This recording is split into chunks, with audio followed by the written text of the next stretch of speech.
परोपकाराय फलन्ति वृक्षः परोपकाराय वहन्ति नद्यः परोपकाराय दुहन्ति गावः परोपकारार्थमिदं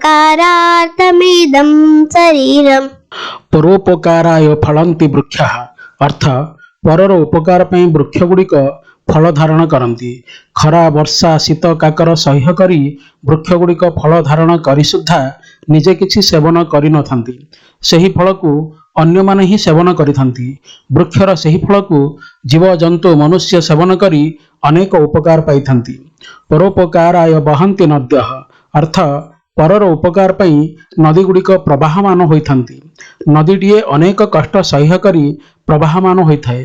पहाड़ पर्वतर शिलाबंधुर पूर्ण पथरे निजको कष्ट दे सुद्धा निजर गंतव्य स्थान को माड़ी चली थाए।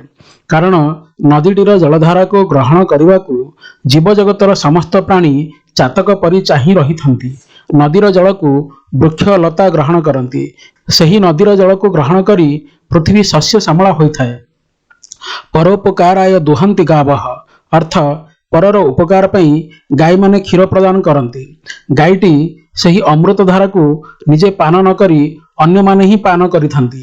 सही क्षीर को पान करी आबाल वृद्ध निज शरीरर पौष्टिक अभाव को परिपूर्ण करिथांती। परोपकारार्थमिदं शरीरम् अर्थ एही शरीरटी परर उपकार पई।